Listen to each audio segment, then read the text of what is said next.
The tradition continues. Calvary Global to the world 24/7. Tradition continues. Calvary. A U.S. immigration judge has ruled that President Donald Trump's administration can proceed with its deportation case against Columbia University graduate student Mahmoud Khalil. The judge made the decision based on the argument that Khalil poses a national security risk.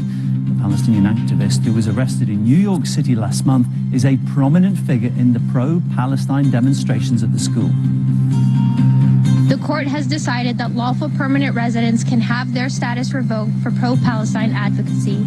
This is a blatant violation of the First Amendment and a dangerous precedent for anyone who believes in free speech and political expression.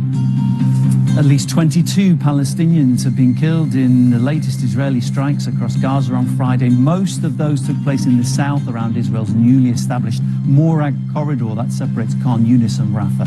The UN's human rights office has warned Israel's actions in Gaza are increasingly threatening the very existence of Palestinians as a group.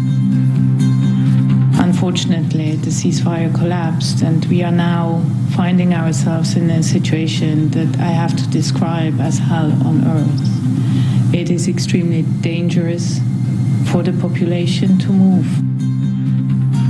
The White House has urged Americans to trust President Trump as Beijing increases its retaliatory tariffs on U.S. imports to 125%.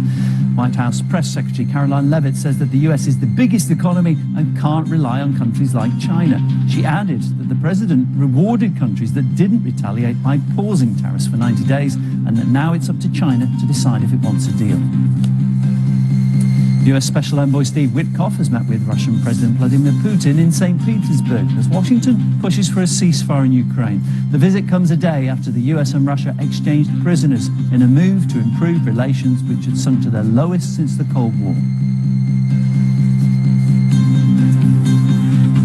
And Sudan's paramilitary rapid support forces have launched a new attack on a key city in Darfur, reportedly killing at least 32 civilians there.